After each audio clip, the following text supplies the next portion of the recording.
terremoto politico di Mogliano scuote la Lega, nessun passo indietro da parte degli amministratori che hanno riconsegnato la tessera, sindaco in testa, bof duro, un'azione premeditata, ma il malessere del Carroccio riemerge. Il 30 giugno previsto il Consiglio Comunale della Svolta. Convalidato l'arresto del 37enne di Roncade che, drogato al volante, ha travolto e ucciso il 25enne in bici a Mestre, disposti domiciliari.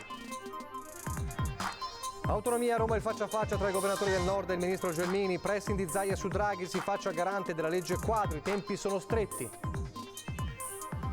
Dalla Regione anche la richiesta pressante che il governo dichiari lo stato di emergenza per la siccità e nomini un commissario ad hoc che gestisca la situazione sempre più grave.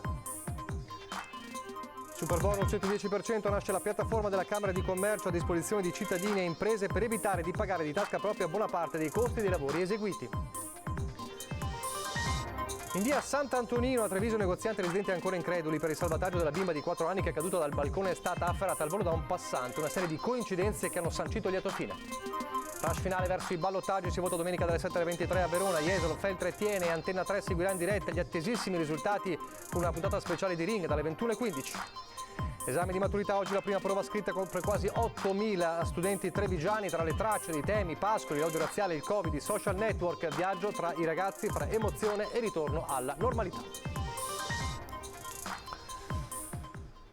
Telespettatori di Antenna 3, buonasera e ben ritrovati. Il telegiornale di Treviso e ancora in primo piano come ieri il terremoto politico di Mogliano, la fuga dalla Lega, sembra non esserci nessun margine di ricucitura tra il Carroccio e gli amministratori comunali che ieri hanno riconsegnato la tessera, tra questi, lo ricordiamo, il sindaco Davide Bortolato. Per il commissario provinciale della Lega Boff si tratta di un'azione premeditata. Il primo cittadino dal canto suo conferma il 30 giugno dice costituiremo il nuovo gruppo in Consiglio Comunale, quindi sarà il Consiglio Comunale della Svolta, ma intanto riemerge anche il malessere interno alla Lega che in queste settimane ha caratterizzato un po' il Carroccio. Sentiamo. In realtà ho avuto riscontri da affermazioni del sindaco avvenute anche ieri, dove diceva che già da 2 mesi c'era pronta quella lettera, quindi se la lettera era già pronta da 2 mesi vuol dire che nulla ha a che vedere con il rinnovo della sezione che avviene in fase successiva e nulla ha a che vedere con la nomina di Gherardi, quindi probabilmente era un'azione già pianificata da tempo e magari con una connotazione più politica che non relativa ai problemi della sezione. Una mossa politica premeditata sarebbe alla base del terremoto politico che ha scosso il Terraglio, epicentro il municipio di Mogliano Veneto, dove sindaco, 2 assessori, 5 consiglieri hanno abbandonato in massa la Lega riconsegnando la tessera. Se le prime dichiarazioni del commissario provinciale leghista Boff erano votate alla diplomazia, 24 ore dopo si cambia tono, pur dicendosi ancora disponibili alla ricucitura. C'è tutta la volontà e l'impegno nel voler capire se ci sono problemi e andare andare anche incontro all'amministrazione, compatibilmente con quelle che sono le regole di un partito, voglio dire. Ma i margini non ci sono, lo strappo è consumato. Il sindaco Davide Bortolato ribadisce fuori microfono la linea. Il 30 giugno alle 18:30 in Consiglio Comunale nascerà un nuovo gruppo. La motivazione ufficiale, anche se non l'unica, resta la nomina di Alberto Gherardi a neocommissario della sezione moglianese del Carroccio, vissuta dagli amministratori ex leghisti come un affronto. Sullo sfondo alcune vicende giudiziarie che hanno visto lo stesso Gherardi coinvolto in veste di dirigente all'urbanistica in comune a San Michele al Tagliamento.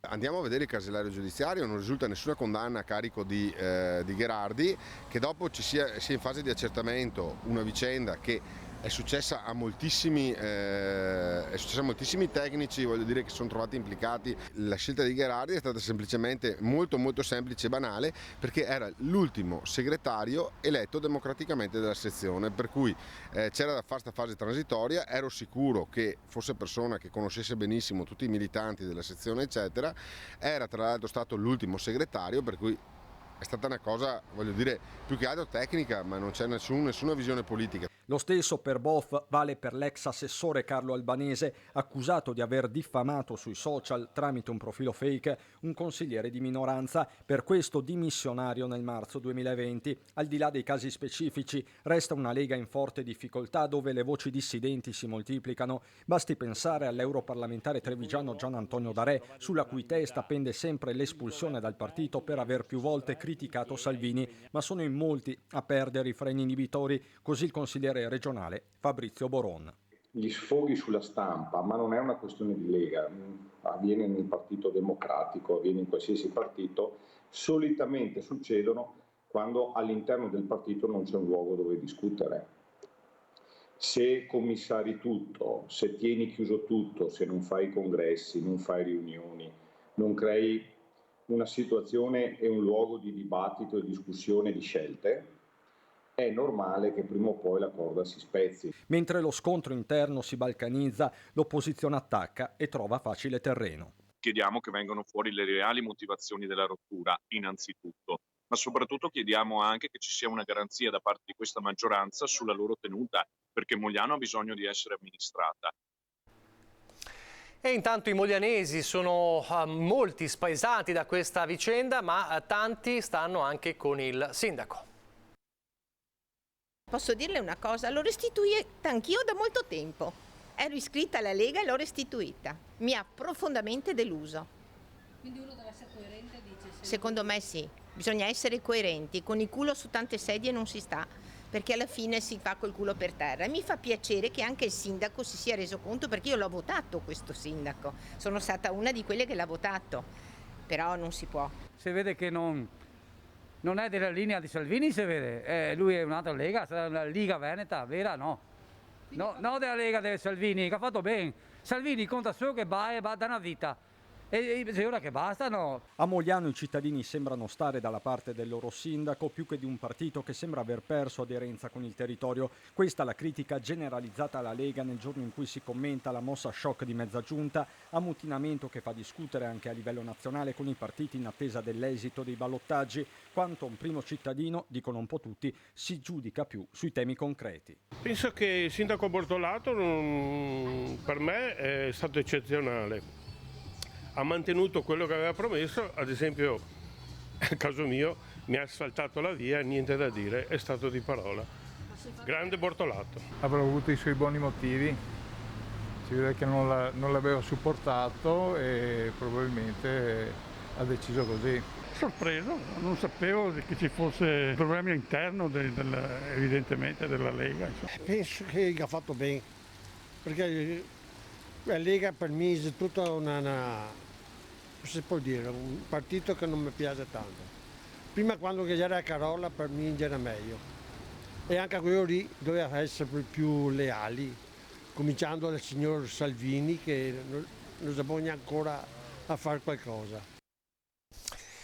La politica, continuiamo con la politica, non coinvolge la Marca la sfida del ballottaggio, ma è una sfida ovviamente attesa anche da molti che osservano quello che accadrà e osserveranno quello che accadrà domenica con il rush finale per i 4 comuni al voto, Verona, Jesolo, Feltre e Thiene, un voto e un esito del voto che Antenne 3 seguirà in diretta dalle 21:15 di domenica con un'altra maratona per essere sempre sul pezzo e raccontarvi minuto dopo minuto quello che accade in questa ultima sfida del voto. Elezioni ultimo atto perché al puzzle mancano tasselli importanti. Verona, Jesolo, Feltre, Thiene. Domenica sera la sfida dei ballottaggi è tutta su Antenna 3. Dalle 21:15 la maratona in diretta con una puntata speciale di Ring per seguire istante dopo istante le 4 piazze al voto. I collegamenti in diretta con gli inviati sul campo, gli ospiti in studio per i commenti con il vice direttore Ferdinando Avarino, dall'attesa per la chiusura delle urne allo spoglio che deciderà le sorti della guida nei comuni, con i risultati in tempo reale. Occhi puntati sul capoluogo scaligero, il cui esito potrebbe cambiare equilibri e scenari futuri non solo in Veneto. E poi la battaglia nella regina del litorale veneziano, le sfide di Feltre e quella di Thiene. Il menù come sempre è ricco per una serata che diventerà notte di schermaglie all'ultimo voto. Da seguire insieme, come sempre. Appuntamento domenica sera dalle 21:15 su Antenna 3. Dunque 21:15 domenica per l'altra, la nuova maratona elettorale e la sfida del ballottaggio. Adesso invece andiamo a Roma, faccia a faccia dei governatori del Nord con il ministro Maria Stella Gelmini per aprire il nuovo capitolo, forse quello definitivo sulla autonomia. Zaia e i colleghi vanno in pressing sul premier Mario Draghi, ma oggi anche si è parlato, e lo vedremo tra poco, di siccità. Si è tenuto l'incontro, direi positivo, clima sereno e soprattutto costruttivo. Adesso si tratta di aggiustare ancora il progetto della legge quadro, ma direi che siamo alle ultime limature. Parla di limature il presidente Luca Zaia a margine dell'incontro a Roma tra i governatori del Nord e la ministra per gli affari regionali Maria Stella Gelmini. Sul tavolo sempre lei la bozza di legge quadro sull'autonomia, che ha visto una condivisione di massima anche da parte delle regioni a statuto ordinario che non hanno scelto la via del referendum. A fianco quindi di Zaia per il Veneto, Stefano Bonaccini per l'Emilia Romagna, Attilio Fontana per la Lombardia, si sono seduti anche il piemontese Alberto Cirio, il ligure Giovanni Toti per la Toscana e Eugenio Giani a rappresentare tutte le regioni quale coordinatore il friulano Federiga. L'obiettivo di Gelmini è arrivare al via libera dell'esecutivo entro l'estate per poi approdare in Parlamento in autunno nell'ultimo scorcio di legislatura. Ora o mai più aveva fatto intendere la stessa Gelmini la scorsa settimana a Belluno. Una maggioranza così larga sarà difficilmente immaginabile nel 2023. Proprio perché i tempi sono stretti è stato Zaia in apertura del tavolo, poi seguito a ruota dai colleghi presidenti, a chiedere un coinvolgimento diretto del premier Mario Draghi nella convinzione che possa essere l'unico a fare sintesi rapidamente, anche perché le regioni del sud scalpitano. È lo stesso Zaia, sempre a margine del tavolo, a fare una dichiarazione precisa, distensiva nei toni. Ovviamente ascoltando anche le istanze di tutti coloro che magari non la condividono il nostro progetto, visto e considerato che il percorso si è fatto, i compiti per casa li abbiamo fatti e questa non è la secessione dei ricchi ma la volontà di andare avanti con un progetto di modernità e di efficientamento del Paese. L'autonomia quindi si porta a casa coinvolgendo tutte le regioni del nord e smussando i toni con quelle del sud, con Super Mario Draghi garante del processo in questa estate caldissima su tutti i fronti, anzi torrida. Non a caso lo stesso Zaia al premier mediante lettera ha chiesto di procedere immediatamente alla dichiarazione dello stato di emergenza sul fronte della siccità, come già formalizzato il 21 aprile scorso, prima regione in Italia a farlo. Nella missiva il presidente parla di portata ai minimi e di ripercussioni drammatiche per le captazioni irrigue. Serve un commissario, dice a chiare lettere il governatore. Insomma, in questo secondo giorno d'estate il Veneto non ha solo sete di autonomia. A proposito di sete, a proposito di siccità, sentiamo allora alcuni passaggi dell'intervista realizzata poco dopo il vertice di oggi, la conferenza delle regioni con il governo proprio sulla questione della siccità. A parlare è il presidente della conferenza delle regioni, il governatore del Friuli Venezia Giulia Massimiliano Federiga. Sentiamo questo passaggio. Ci stiamo confrontando con sia la protezione civile, abbiamo iniziato oggi, ma faremo anche un confronto col governo. Ovviamente ci sono due fattori di intervento: la situazione emergenziale contingente, quindi come e che misure mettere in atto, per le quali appunto, come diceva l'ingegner Curcio, ci stiamo coordinando per capire le misure utili, tra cui per esempio anche la liberazione delle acque dai bacini, che può essere utile ovviamente per affrontare sia il tema, che ovviamente è principale, dell'acqua a utilizzo civile, ma sia ovviamente anche per quanto riguarda l'agricolo, sia vogliamo confrontarci in questo caso con il governo nel suo insieme per una visione prospettica. Cosa significa? Noi abbiamo necessità di interventi perché da qui ai prossimi anni ci aspettiamo di trovarci spesso purtroppo in situazioni come queste e quindi creare le infrastrutture necessarie alla gestione coordinata e soprattutto continuativa della possibile carenza d'acqua, quindi l'infrastrutturazione con bacini e con tutta ovviamente la parte necessaria infrastrutturale per portare l'acqua. Quindi serve risorse e serve anche una semplificazione normativa. Queste dunque alcune delle richieste importanti delle regioni anche per guardare al futuro, quindi non solo all'emergenza immediata ma anche appunto per evitare situazioni del genere in futuro. Torniamo alla cronaca giudiziaria, perché il GIP ha convalidato l'arresto e poi disposto la misura cautelare degli arresti domiciliari nei confronti di Alberto Crozzolin, il 37enne di Roncade, che domenica pomeriggio, lo ricorderete, ha vestito e ucciso Keule Dembele, il 25enne del Mali, operaio della Fincantieri in via Dante a Mestre. Crozzolin, in base ai primi accertamenti, ha causato l'incidente mentre era alla guida sotto l'effetto di droga, di cocaina per l'esattezza. Il giudice, decretando la misura cautelare, ha rilevato concreti elementi relativi alla possibilità di reiterazione del fatto in considerazione dei precedenti penali dell'indagato dell'uso di sostanze stupefacenti. L'uomo accusato del reato di omicidio stradale aggravato dalla fuga. E continua la gara di solidarietà per la famiglia di Bassirù e Fallù, fratelli di 18 e 14 anni morti annegati nel Piave lunedì pomeriggio. La famiglia ha chiesto un aiuto per sostenere le spese del trasporto alle salme, l'abbiamo raccontato ieri nel nostro telegiornale, il trasporto delle salme in Senegal, dove vorrebbero che i figli fossero sepolti. Ricordiamo, come abbiamo annunciato ieri, che da domani dalle 10 alle 11 è prevista la raccolta di fondi davanti alle scuole medie di San Biagio di Callalta.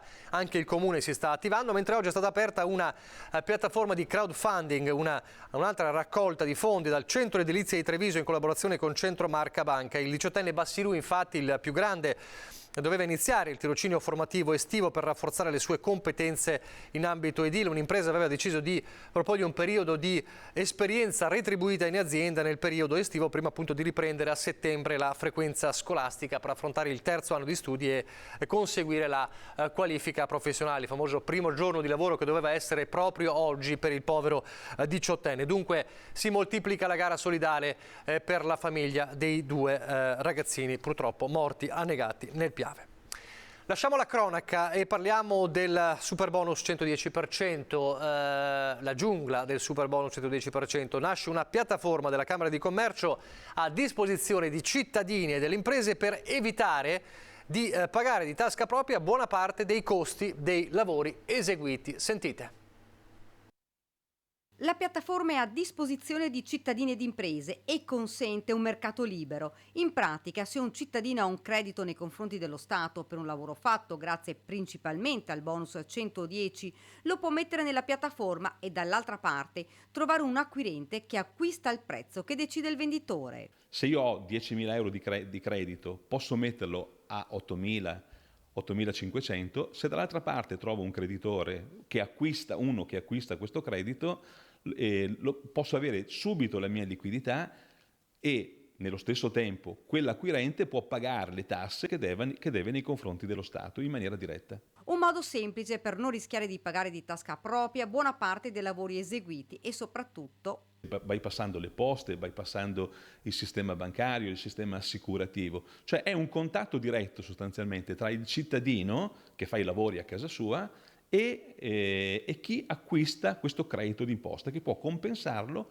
con le imposte che deve pagare lui allo Stato. Abbiamo fatto un conto che oggi ci sono circa, a livello nazionale, guardando i bilanci, 50 miliardi di imposte che devono essere pagate allo Stato dalle imprese e c'è liquidità nelle imprese per 300 miliardi. Uno strumento, questo, partito nei primi mesi dell'anno, ma che per il momento non ha trovato adesione, soprattutto da parte delle imprese. Si ha l'impressione che sia un sistema che è troppo facile e quando le cose sono troppo facili vuol dire che c'è un trucco sotto. Non c'è nessun trucco, perché tutti i crediti che vengono messi nella piattaforma sono crediti certificati dai dottori commercialisti, da professionisti e quindi sono perfettamente cedibili e perfettamente acquistabili. Ed ancora il presidente Mario Pozzi ha spiegato che da Roma il sistema bonus presto potrebbe sparire. Il 110% ha rimesso in moto l'edilizia ma ha anche creato tante criticità. Il primo è quella di avere introdotto, favorito l'accesso al mercato edilizio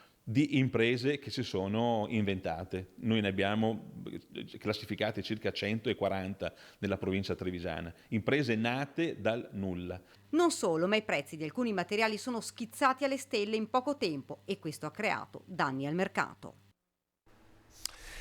Rigirare le somme destinate al reddito di cittadinanza alle imprese, così da alzare gli stipendi di tirocinanti, stagisti e più in generale dei giovani. È la proposta dell'associazione Veneto Imprese Unite ai parlamentari venete. È l'unico modo per affrontare il problema della carenza di manodopera. Lo spiega ai nostri microfoni il presidente Andrea Penzoiello. Sentiamo le sue parole.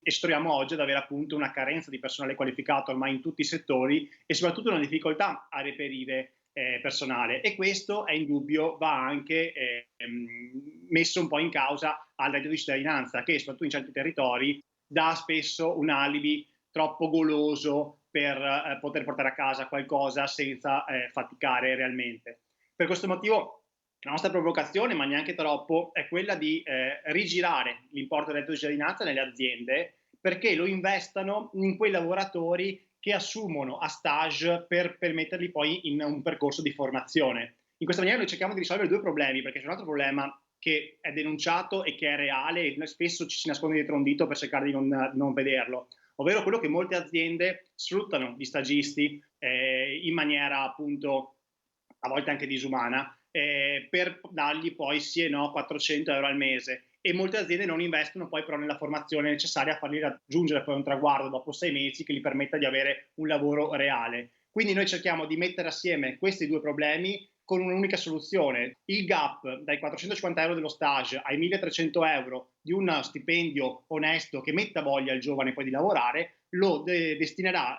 lo Stato dirottando i fondi, 900 euro massimo, che oggi destina al reddito di cittadinanza. È stata ufficializzata da parte del Ministero per l'Innovazione Tecnologica e la Transizione Digitale l'ammissibilità al finanziamento da quasi 420.000 euro dei progetti realizzati dal Comune di Treviso. Le risorse del PNRR andranno così a liberare i fondi impegnati per il miglioramento dei servizi comunali. In particolare sono stati effettuati gli aggiornamenti delle applicazioni in cloud per servizi demografici, stato civile, giudici popolari, elettorale, statistica, albo pretorio, toponomastica, contabilità e ragioneria, economato, gestione economica, gestione del personale, organi istituzionali, contratti, programmazioni e ordinanze. Quindi queste risorse importanti che arrivano appunto dal Ministero della Transizione Digitale e l'Innovazione Tecnologica direttamente al Comune di Treviso. Pochissimi istanti di pubblicità, poi torneremo a parlare della vicenda che abbiamo raccontato ieri, la bimba salvata al volo da un passante dopo che era caduta da un balcone.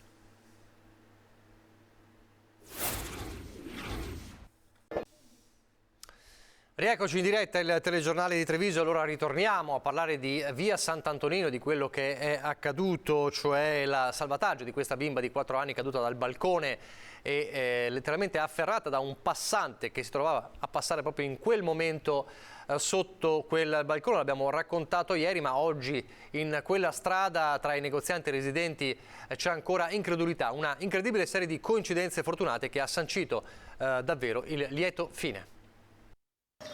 Era scritta che lui doveva passare per salvare la bambina, non per fare la bicicletta. Se non c'era lui, in questa ora non passava nessuno, non c'era qua. Era l'unica persona che camminava.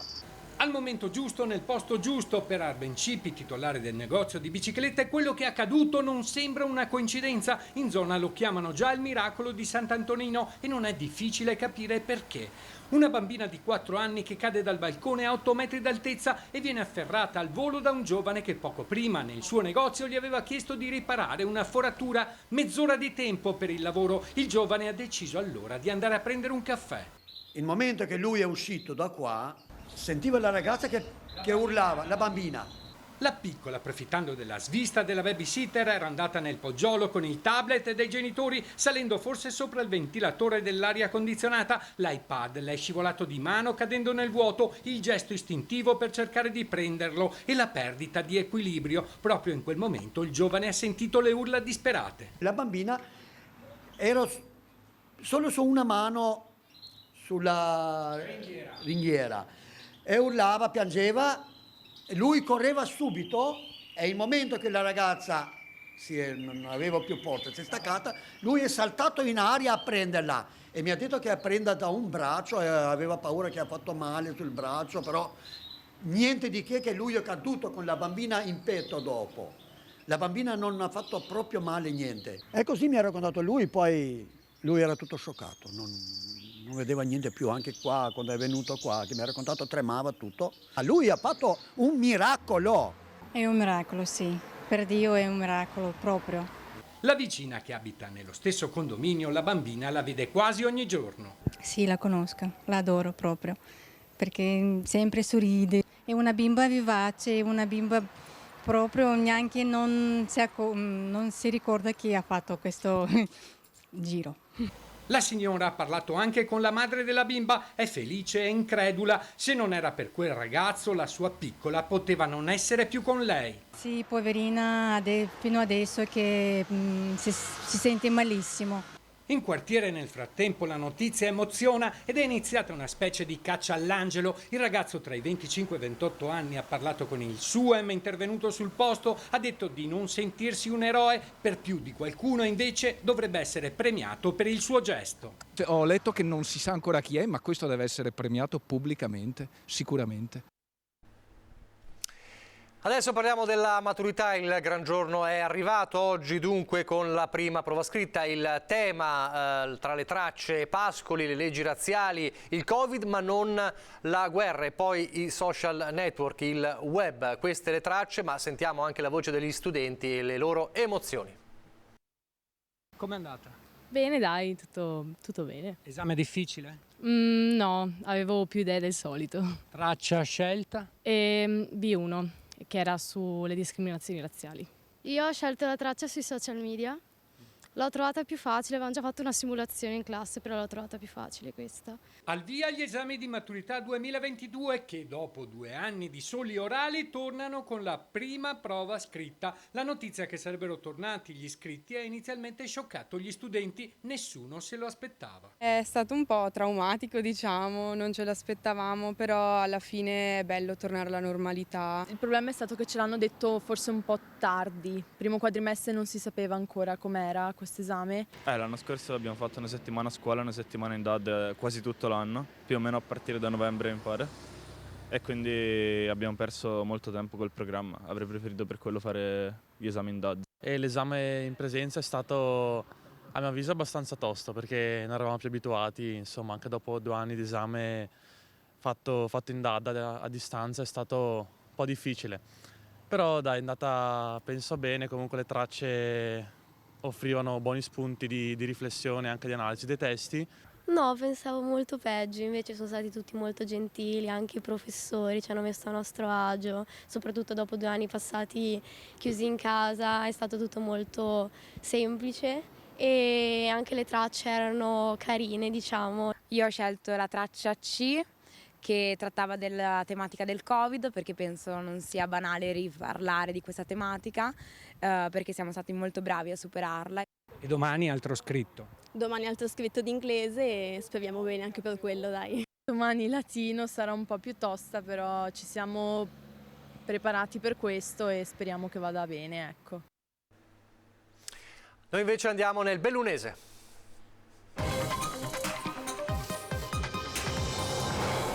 In primo piano parliamo della nottata di maltempo che ha tenuto impegnati a lungo i vigili del fuoco con numerosi interventi. Alberi divelti, grandine che ha ricoperto le strade. Sono oltre una quarantina gli interventi effettuati dai vigili del fuoco la notte scorsa per un forte temporale di pioggia e vento che ha interessato prevalentemente il comune di Belluno nella zona di Cavarzano e i comuni di Ponte nelle Alpi e Alpago. Non solo, maltempo e grandine anche nel primo pomeriggio si erano abbattuti nella zona della Feltrina occidentale tra Arsiè e Agana di Fonzaso. La frequenza ormai comincia a esserci e quindi dobbiamo sicuramente far fronte a delle situazioni che sono difficili da prevedere, e questo è legato ai cambiamenti climatici, e diciamo che il post Vaia ci sta portando questo. È difficile anche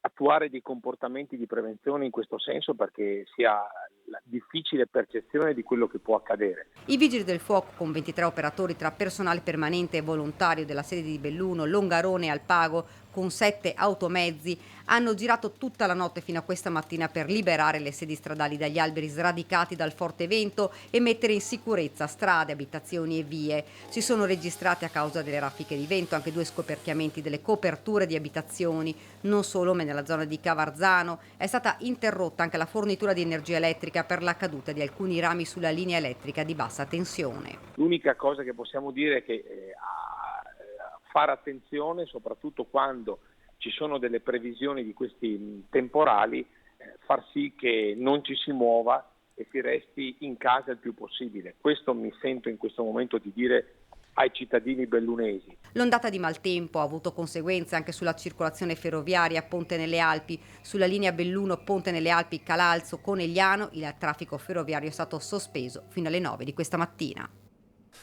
La politica, gli ultimi giorni di campagna elettorale a Feltre, uno dei 4 comuni al ballottaggio, l'abbiamo visto anche nel servizio che parla dello speciale di domenica sera. Dopo aver sentito le parole di Viviana Fusaro, la candidata del centrodestra, sentiamo quelle del candidato di centro-sinistra Adis Zatta. Questo è l'invito principale da fare ai cittadini, l'invito principale è di andare a votare, di andare tutti a votare, non possiamo permetterci di andare a votare meno del 50% della popolazione, quindi l'invito è senza dubbio questo e di nuovo l'invito ad approfondire, a conoscere, a cercare di conoscere i candidati, il programma e quant'altro. Noi siamo a disposizione completa dei cittadini. A pochi giorni dal ballottaggio, il messaggio dei contendenti al Colle delle Capre è soprattutto questo. Del resto, Feltre è stata la città con una delle minori affluenze in Veneto. Ci sono quindi in linea teorica tanti voti in libera uscita. Lo sa benissimo Adis Zatta, candidato per il centro-sinistra, che domenica 12 si è fermato al 45% contro il 47,28% di Viviana Fusaro. Una differenza contenuta che rende la partita particolarmente interessante e vissuta. Lo stesso Zatta vuole giocarla senza parentamenti con le altre liste rimaste escluse al primo turno, che complessivamente avevano raccolto circa 700 preferenze. Ma noi siamo stati coerenti sin dall'inizio, l'abbiamo dichiarato pubblicamente, abbiamo avuto il massimo rispetto per gli elettori della Forlì e anche di Serrangeli, disponibili a parlare sui temi, ma restiamo con la nostra visione città e soprattutto non ci sembrava corretto anche per il nostro elettorato scambiare poltrone per voti. Zatta che torna anche sul mancato confronto con la sfidante, già motivato da Fusaro, tra le altre cose per assenza di tempo, ultime tensioni di una campagna elettorale al capolinea, il cui risultato è tutto da scrivere. Noi siamo sempre disponibili al confronto, noi crediamo che i cittadini abbiano tutto l'interesse e tutta la voglia di conoscere meglio i candidati sindaco, la squadra, i contenuti del programma, quindi secondo noi il confronto è il sale della democrazia. Abbiamo ribadito sin dal primo giorno la nostra disponibilità e siamo ancora disponibili su qualsiasi tema. E dunque l'esito ci sarà domenica sera. Io vi ricordo che dalle 21:15 di domenica sera una puntata speciale di Ring, una maratona elettorale per il ballottaggio, per seguire in diretta l'esito del ballottaggio a Feltre, Jesolo, Verona e Thiene, con ospiti in studio con Ferdinando Avarino e poi tanti collegamenti con i nostri inviati sul campo. Adesso vi lascio al meteo, grazie per averci seguito, arrivederci.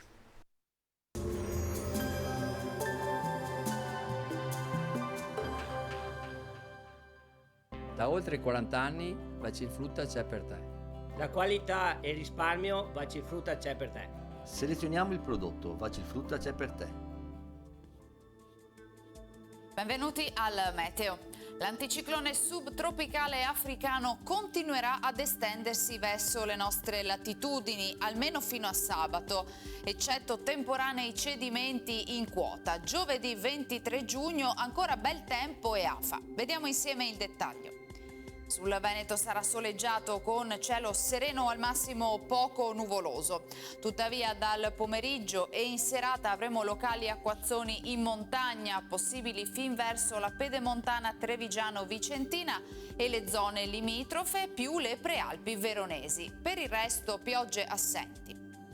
Ancora nessuna via d'uscita in vista per la situazione di caldo intenso, temperature minime tra 19 e 23 gradi, massime comprese invece tra i 29 e i 35 gradi all'incirca.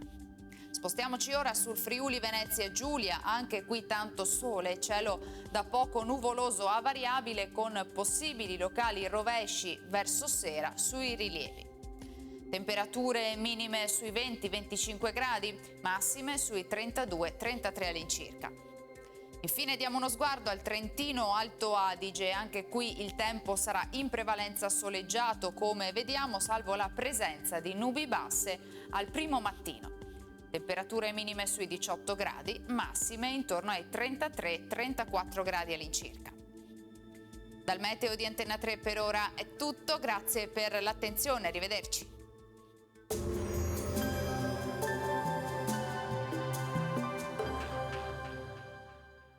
Da oltre 40 anni Bacifrutta c'è per te. La qualità e il risparmio Bacifrutta c'è per te. Selezioniamo il prodotto, Bacifrutta c'è per te.